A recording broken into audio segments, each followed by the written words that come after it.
Hey everybody, it's Zaberwolf here, and this is an update to a video I did previously this week. The link in the description and at the bottom of the video. Anyway, before I continue on with what little new information has come to light, I would just like to address the elephant in the room. And that is, I made some comments in the previous video, which did get me some flack from a commenter, and while I did address those comments in that video, I'm going to address them again now. So the comments which caused the trouble were that I thought it was stupid that the police officer had decided to drive back to the station. At the time, the reports which were out did not state why or what was going on at this point, or at what point the officer realized he'd been drugged. I have a little bit more information, and so I'm going to freely admit that those comments were stupid, because with the more information I have available, the officer did not realize he'd been drugged until he was too far under the influence of those drugs to make what would be deemed as a smart decision, and he did what an autopilot would do and go to the only safe place he knew he could get to. So digging into the information a bit more, the young man who is still not going to get any publicity from me, he was caught on camera at the subway preparing the drink. He disappeared off camera for a short while, and then he came back and spent what was timed as an inordinate amount of time preparing the drink before handed it to the officer. This is the same drink which has been found to be laced with THC and methamphetamine. Now, the officer did say, what we've managed to get from him so far, apparently in the news, was that he did taste something off in the drink, but he didn't know what it was, and he went on his way. By the time he got to the intersection with the red light, that was when he had trouble getting his foot to the brake.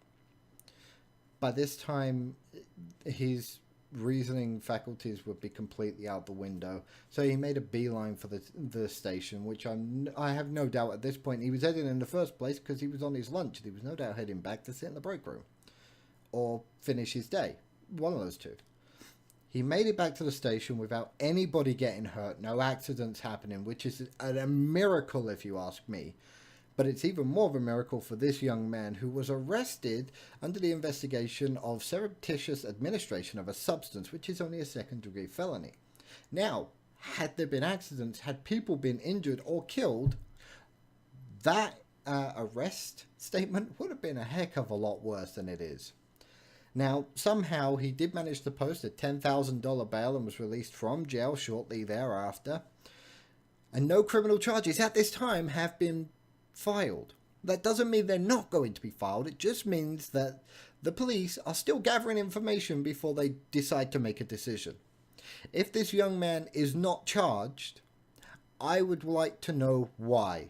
Is there somebody else who's going to be charged, or are they just going to let him off? Because what he did wasn't just stupid, it was extremely freaking dangerous. He put a lot of people's lives in danger.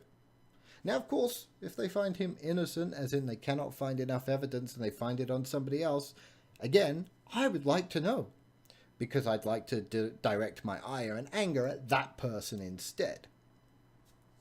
I do not condone mob mentality, so while he is out and while we are still waiting for more information, I do not condone anybody going after him.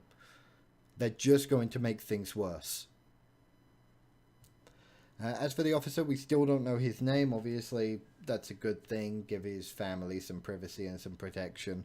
Give him some privacy and protection while he's laying in a hospital bed recovering. The drink was tested at the state criminal lab, and so far they haven't identified exactly what the substances were, only a rough, it's methamphetamine and THC. Now, THC is more commonly found in marijuana, which is obviously a plant that you smoke, but you can get it in liquid form. The kid has no criminal history, except for some minor traffic violations on record, so they may be taking their time with filing charges because he's got a clean slate. Obviously, if he had a criminal record as long as your arm for doing stupid crap, he would have been charged and his bail probably would have been higher. Either way, as more information comes out, I'll get it to you.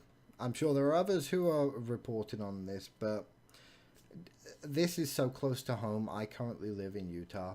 I actually have a sister-in-law who lives in Leighton, so I have nieces and nephews in Leighton. So this is really close to home for me, which is why I'm really following this one along.